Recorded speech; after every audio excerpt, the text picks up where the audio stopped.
가명화시켜서 결합된 데이터를 각종 서비스나 산업에 활용할 수 있는 기반을 만든다. 네네. 또 이걸로 끝입니까? 데이터 3법의 핵심 내용은? 예, 그래서 데이터 3법은 그렇게 되어 있고요. 필요한 거기에 기존에 있던 규제를 바꿨군요. 네네. 바꾸거나 없앤 거네요. 예, 그리고 그 이후에 이제 정말 최근이죠. 데이터 기본법이라고 하는 것이 또 역시. 그건 뭡니까 또? 그래서 데이터 3법 이후에 나온 이제 소위 말하는 데이터 기본이 되는 그런 법이고요. 이제 데이터 경제 활성화를 위해서 보다 뭐 이제 구체적이고 조금 더 뭐 폭넓게 데이터 경제를 살리기 위한 여러 가지 법안들이 들어가 있습니다. 그리고 그 중에 이제 뭐 역시 데이터의 뭐 거버넌스랄까요? 정부 조직 내에서 데이터를 어떻게 다뤄야 되는지 뭐 이런 내용 포함해서 그게 위원회가 지금 맡은 거죠? 4차 산업위원회가. 데이터 기본법 같은 경우에는 과기정통부와 여러 부처들이 같이 이제 그 결부가 되어 있고요.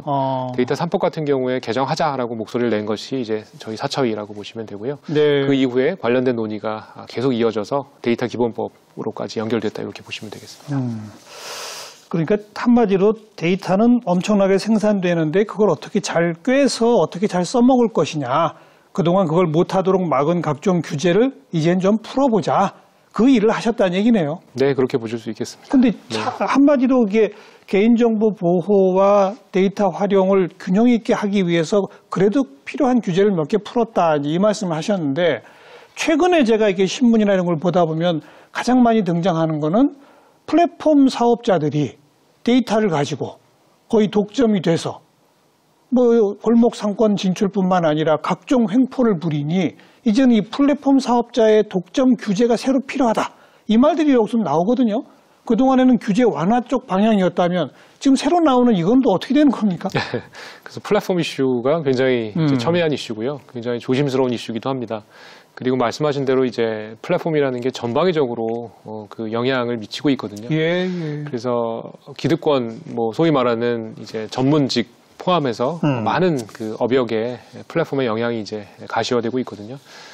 독과점 같은 거는 당연히 막아야 되죠. 독과점으로 인해서 뭐 피해를 본다라고 하는 거는 정말 뭐 굉장히 명예권화한 거고요. 그래서 독과점과 같은 그런 이슈는 이제 반드시 국민들이 보호가 돼야 될 것이고요. 그리고 골목상권 침해나 이런 것도 조금 뭐 문제가 많이 되고 있습니다. 그리고 이제 플랫폼으로 인한 뭐 직업이나 일자리에 대한 영향 이런 것들도 사람들이 고려를 하고 있습니다. 근데 그럼에도 불구하고 이제 플랫폼의 순기능도 만만치 않거든요. 그래서 예를 들면 뭐 백신 이제 예약 시스템 같은 거 생각해 보시면 굉장히 어려움을 겪었죠. 처음에는 예 먹통이 되고 아예 들어가지도 못하고 맞습니다. 네. 그래서 그때 이제 우리나라의 어떤 혁신적인 플랫폼 기술이 없었다면 맞아요. 해결이 불가능했을 것입니다. 예. 그래서 독과점 그런 것들을 반드시 막아야 되고요. 반면에 이제 혁신적인 그런 것들을 계속 살려서 그 우리가 혁신의 어떤 그 수확을 하기 전에 이 물타리를 쳐가지고 못 가게 하는 그런 운은 범하지 않아야 될 것 같고요. 그러다 보니까 이제 핀셋 규제랄까요? 정말 정확하고 효과적인 그런 규제는 살리되 그런 규제가 되려 혁신을 이제 가로막으면 안 된다라는 생각을 합니다. 네. 그럼 그 플랫폼 사업자 독과점 규제 관련해서 이미 국회에서 무슨 법적 논의가 이루어지고 있습니까? 네, 그래서 국회에 사실은 온라인 플랫폼 관련된 그런 법령들이 여러 개 올라가 있고요. 최근에 4차위에서 국회하고 공동으로 관련된 업계나 뭐 부처들 합동으로 이제 저희가 이제 설명회나 뭐 논의할 그런 자리를 이제 가졌고요. 예.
이게 뭐 DNA 중에 데이터 네, 얘기하는데 네. 막 이게 이렇게 시간이 많이 갔습니다.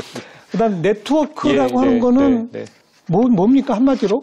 예, 네트워크라고 하면 우리가 뭐 가장 쉬운 예는 우리 전화 통화하시는 거예요. 예, 전화하면 이제 제가 이렇게 전화를 드리면 전화 받으시고 음성이 왔다 갔다 하잖아요. 그게 우리 눈에 보이지는 않지만 이제 통신망이라고 하는 네트워크를 통해서 정보가 왔다 갔다 하는 거거든요.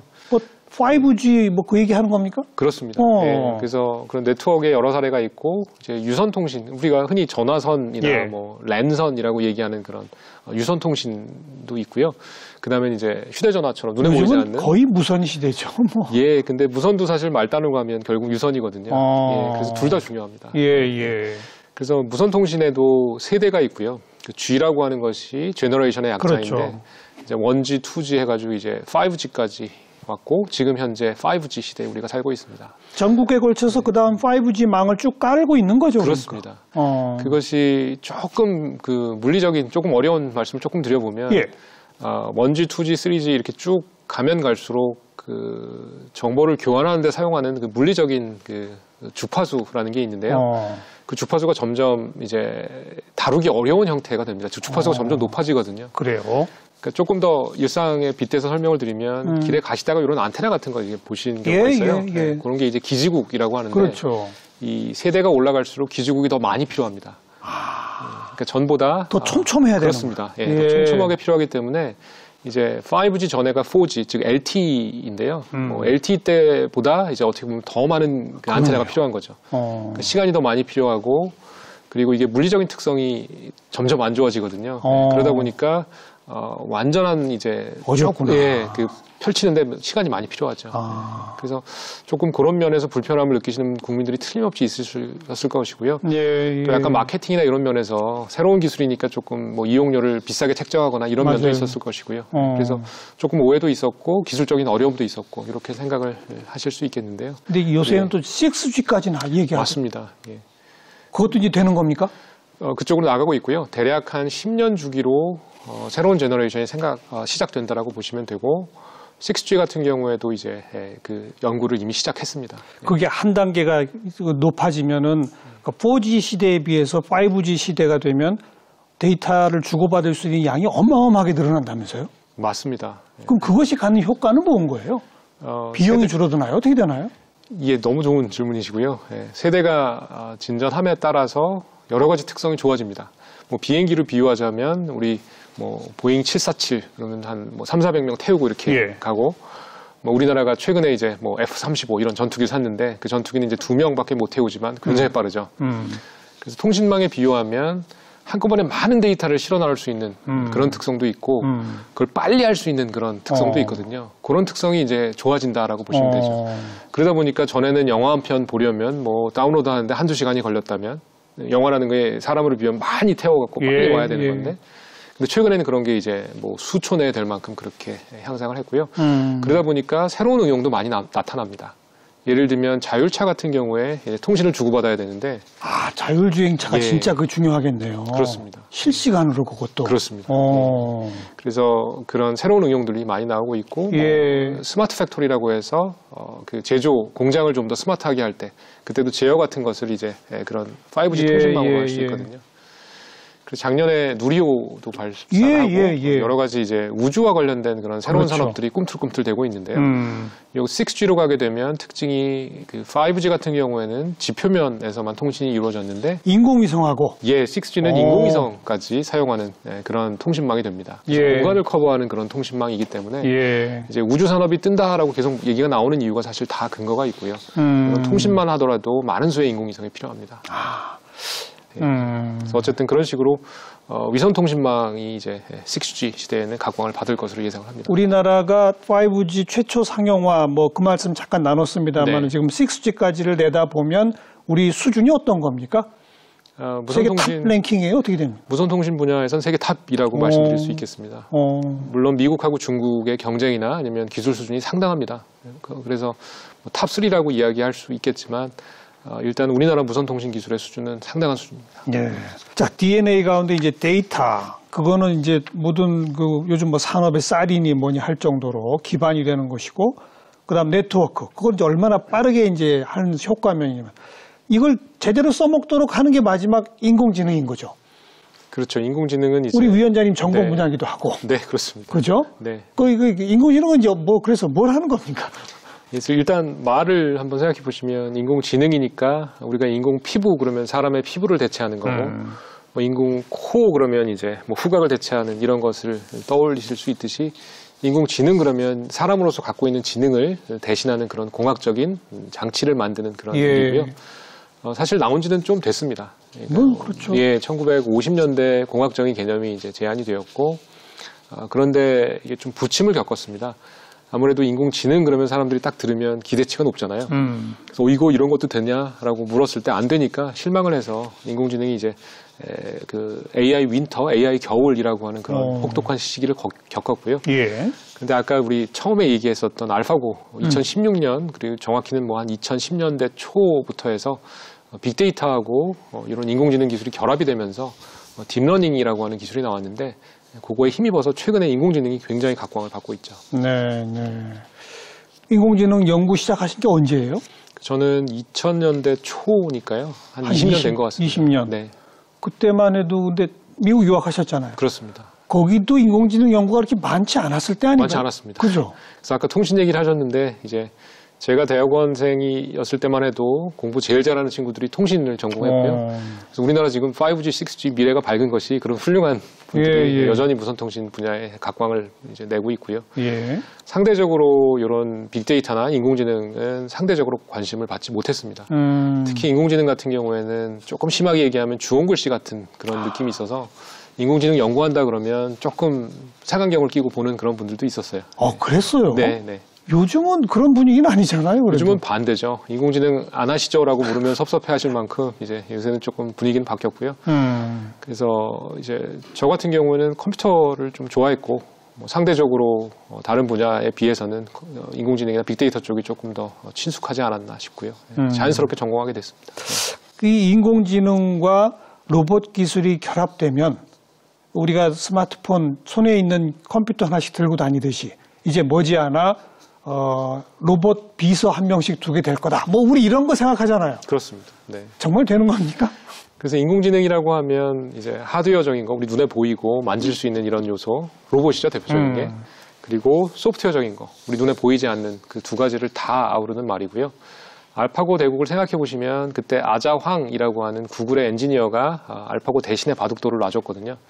그 로봇을 사용할 수도 있었겠지만 이제 소프트웨어 쪽에 조금 더 강조를 하고 그리고 이제 아무래도 로봇이 조금 아직도 이런 섬세한 작업은 어렵거든요. 네, 그래서 로봇이 이제 앞으로 많이 발전해야 되는 그런 분야이면 틀림이 없습니다.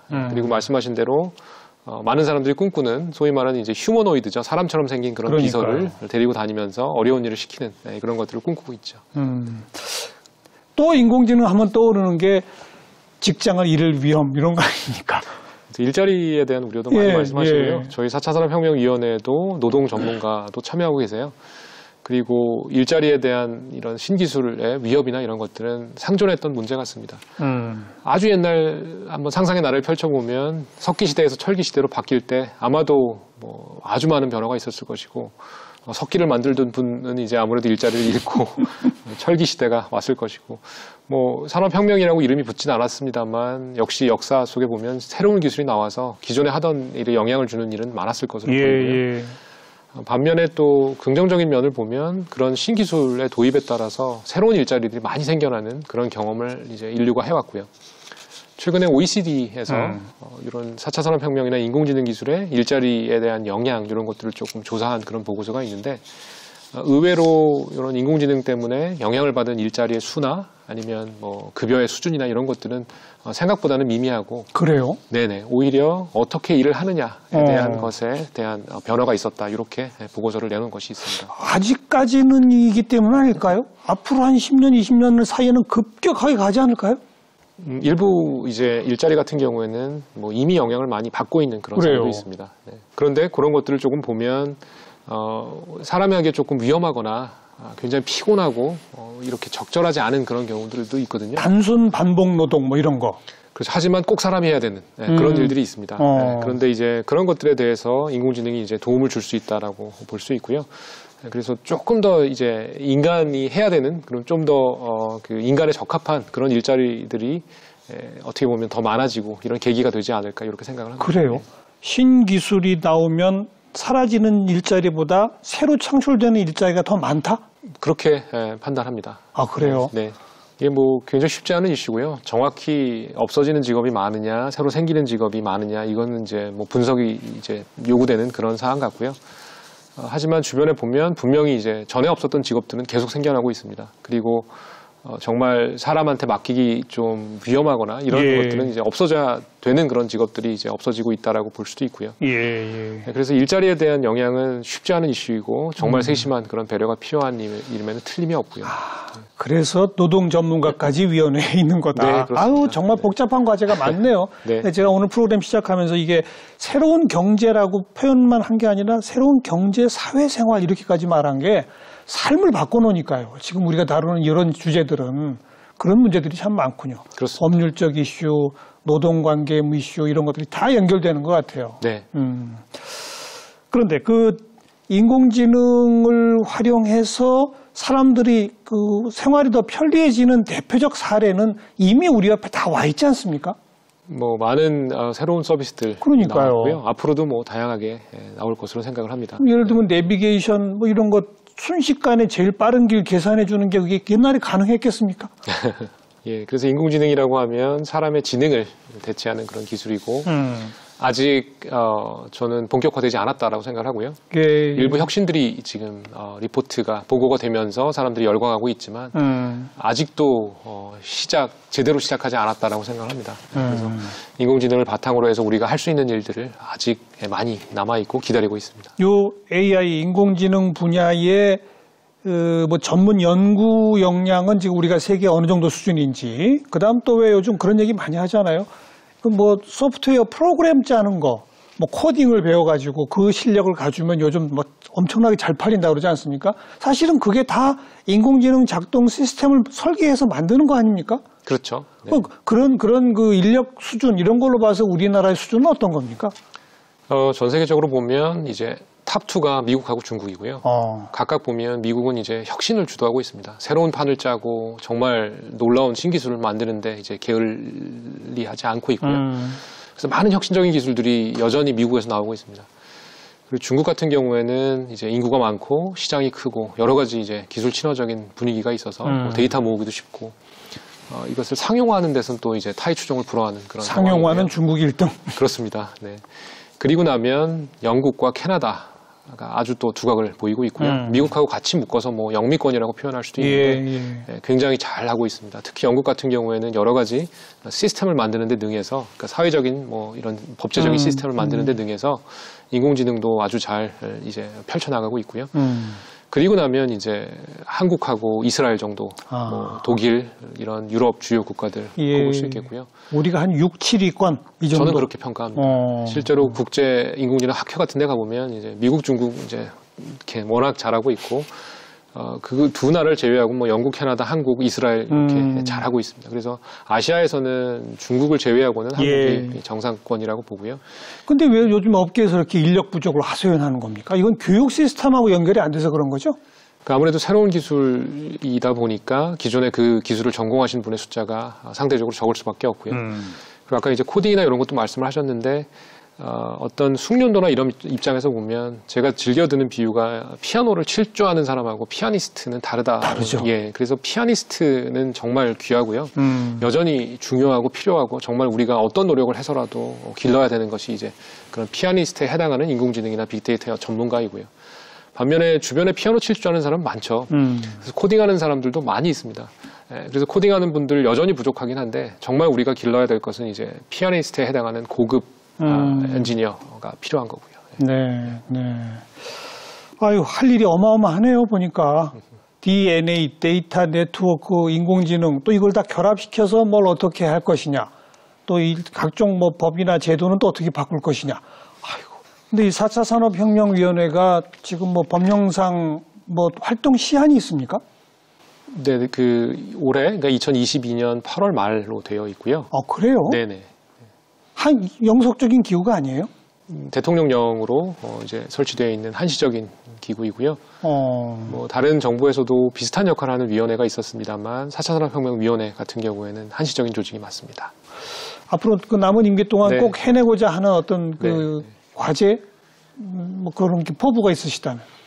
저희가 지금까지 이제 펼쳐왔던 것들, 예를 들면 국가 데이터 컨트롤 타워로서 뭐 데이터 129 프로젝트 이런 것들 잘 마무리하고 싶고요. 예. 그리고 뭐 인공지능이나 아니면 누구나 이런 혜택을 누려야 하니까 뭐 모두를 위한 인공지능이나 이런 것들 계속 추진해 나가고 싶고요. 제가 이런 그 학자로만 있다가 정부 일을 돕다 보니까 많은 걸 배웠습니다. 그렇겠죠. 그리고 이제 공학자로서 굉장히 희열을 느낄 때가 제가 설계하고 제가 만든 것들을 많은 분들이 쓸 때 굉장히 기쁜데 그것만큼 이제 이런 규제나 아니면 법제적인 이런 뒷받침이 있어야 국민들이 신기술의 혜택을 누릴 수 있거든요. 그렇죠. 그리고 그런 과정에서 결국은 정부는 조력자이고 민간이 목소리를 내서 이러이러한 거 해주세요, 이러이러한 거 불편하다 얘기를 해주셔야 되거든요. 그래서 그런 민간하고 정부가 이렇게 협력해서 규제를 풀어나가고 새로운 정책을 발굴하고 심의하고 이런 거는 굉장히 효율적이고 꼭 필요한 그런 조직이 아닐까 생각을 해서요. 저희가 지난 4년간, 5년간 활동을 통해서 얻은 뭐 지식이나 이런 것들 잘 전수될 수 있도록 노력을 하고 이런 성격의 기구가 어떻게 되든 이제 이어지면 좋을 것 같습니다. 이어져야죠.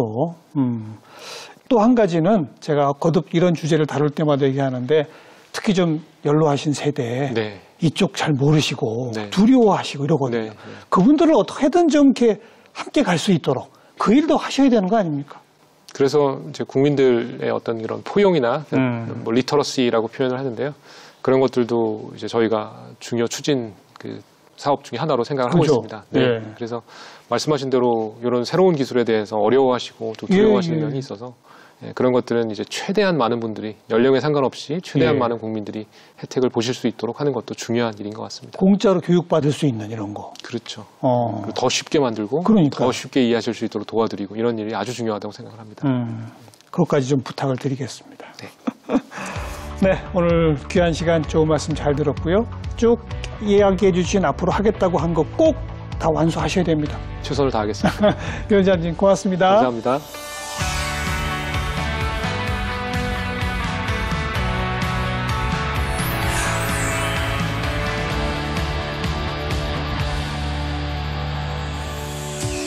네, 4차 산업혁명 뭐 어렵고 좀 두려워 보이긴 합니다만 우리 뭐 손에 휴대폰 뭐 QR코드 이런 거 한 번씩 해보시니까 그리 안 어렵잖아요.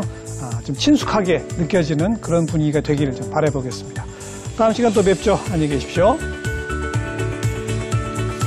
고생하셨습니다.